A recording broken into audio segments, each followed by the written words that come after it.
Hi, this is Terry from Stamping Magic. Welcome back to my channel. Today's project is a gift card holder. I've used the Itty Bitty Christmas stamp set for the sentiment. The snowflakes come from the Snowman Season stamp set, but I'm not going to use that today. The paper is the Brightly Gleaming Specialty Designer Series paper. And this gift card is a pop-up gift card. So your card sits nicely in the centre. It's quite secure, it's not going to fall out. And then the whole thing is just secured closed with a ribbon band. So let's get started. These are all the measurements you need for all the elements required to create this project. So if you're interested in reproducing it, take a screenshot so you can refer to it later. The gift card I just showed you was created using metric measurements or centimetres. The one I'm going to show you today will be created using imperial measurements or inches. Now these aren't a direct conversion. I've changed them slightly so the measurements are easier to do. So don't mix your measurements, use either one or the other. Now I'm using garden green cardstock for my base this time, and I've positioned it into my Simply scoreboard with the longest side across the top. I'm going to score down at 1.5 inches, 4 5/8 of an inch, 5 3/4 and 6 7/8 of an inch. If you're using metric measurements, these will be 4 centimetres, 12 centimetres, 15 and 18. I now need to fold on all the score lines and burnish with the bone folder. Now the 1.5 inch section or 4 centimetre section is folded in the normal way. So is the next score line down, which is the first of the set of 3. The last score line is also folded in, but the middle score line is folded in the opposite direction. So this creates a little mountain fold in the centre. Now you will notice if you're using inches that your card folder will not fold flat at this point, and that's because the front and the back sections are exactly the same size. So you want to take just a tiny slither off that front section. Now if you're using metric measurements, you won't have this problem because I've been able to adjust them so the front section is slightly smaller than the back. So I'm just going to take a tiny slither off that edge, and then you will see that the card folder will fold nice and flat. I now want to round the corners on the front flap, and I'm going to use my detailed trio punch to do this. To create the card holder section, I'm going to use tear and tape adhesive. Now this is 1/4 inch wide. If you've got some 1/8 of an inch tape, that would work just as well, if not even a little better. Now I'm going to run a length of this on the back of the card holder against one of the score lines, so either the first score line or the third score line. It doesn't matter which one you do. And then I'm also going to run it along the side edges, and you want to make sure that it's right up against the sides when you do this, otherwise you might not fit your card in. So I'm only going down to that centre score line. There's no need to go all the way down. I can then remove all the backing tape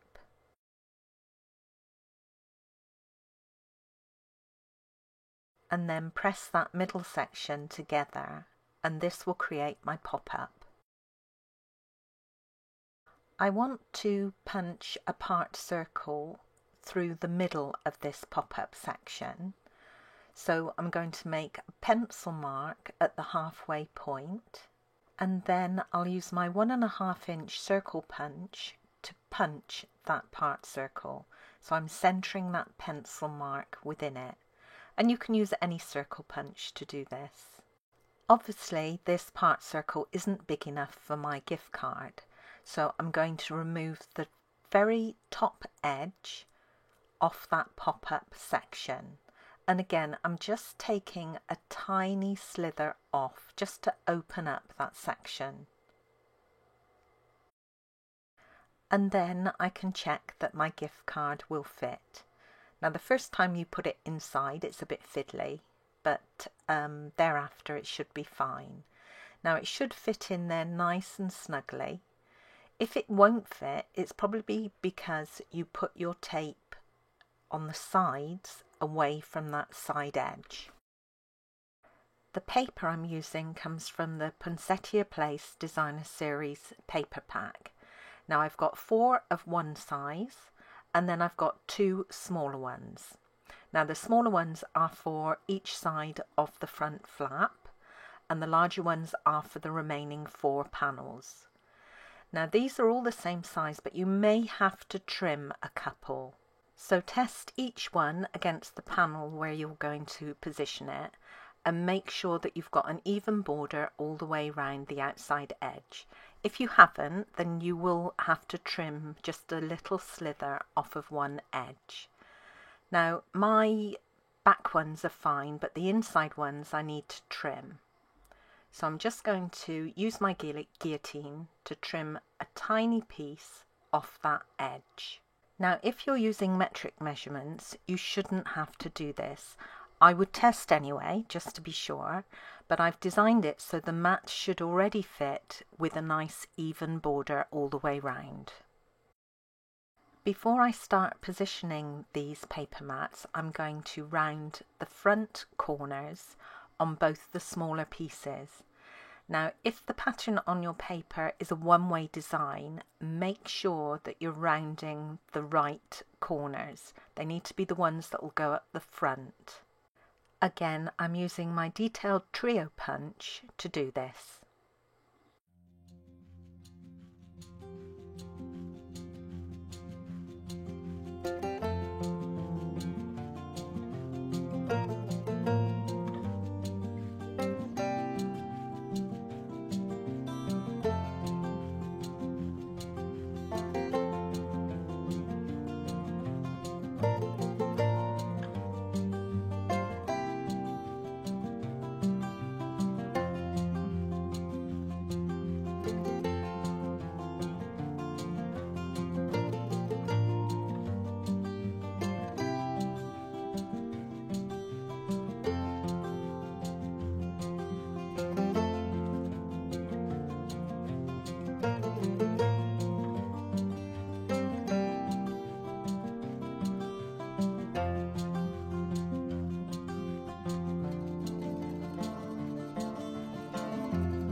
I'll be stamping on normal weight Very Vanilla card and I'm using Real Red ink. The sentiment I'm using comes from the Itty Bitty Christmas stamp set, and this is just a sentiment set.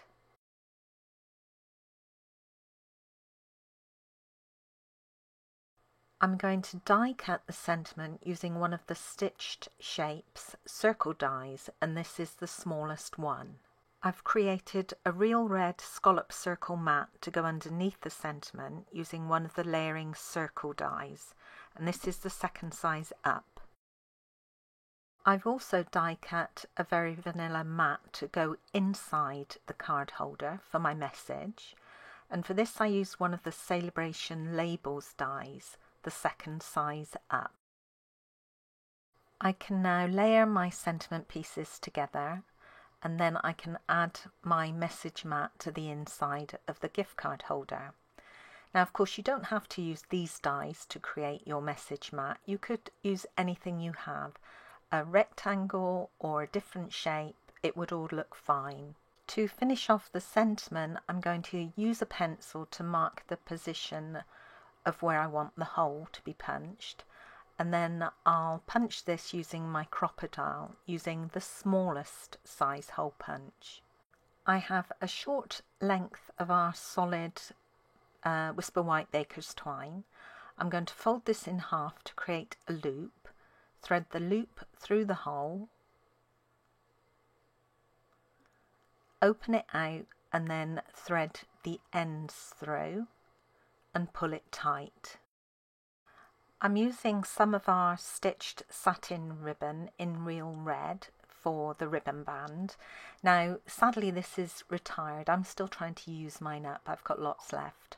But you could use any ribbon that will coordinate with your papers. Now I'm going to tie this into a bow, and I'm going to use my reverse tweezers to help me. This is like having a third hand, and it'll hold the knot nice and tight, and then I can form my bow.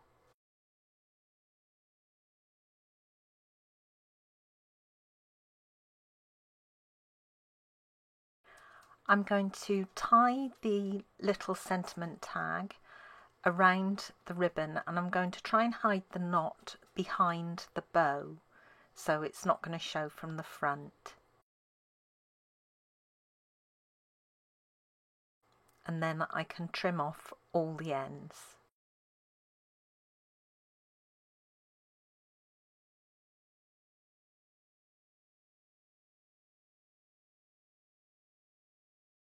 And that's it. That's my gift card holder complete. To open it, you slide off the ribbon. You don't have to undo it. You've got a mat where you can write your message and your gift card.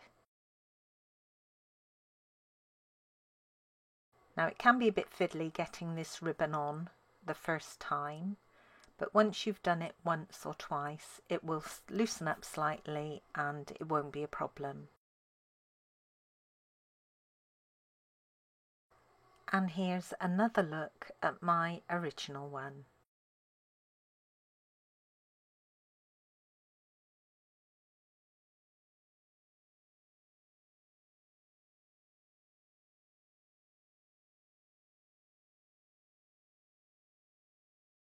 Thank you for joining me today. I hope you enjoyed this project. If you did, please give it a thumbs up and don't forget to subscribe and hit that notifications bell so you don't miss out on any future videos. Bye for now.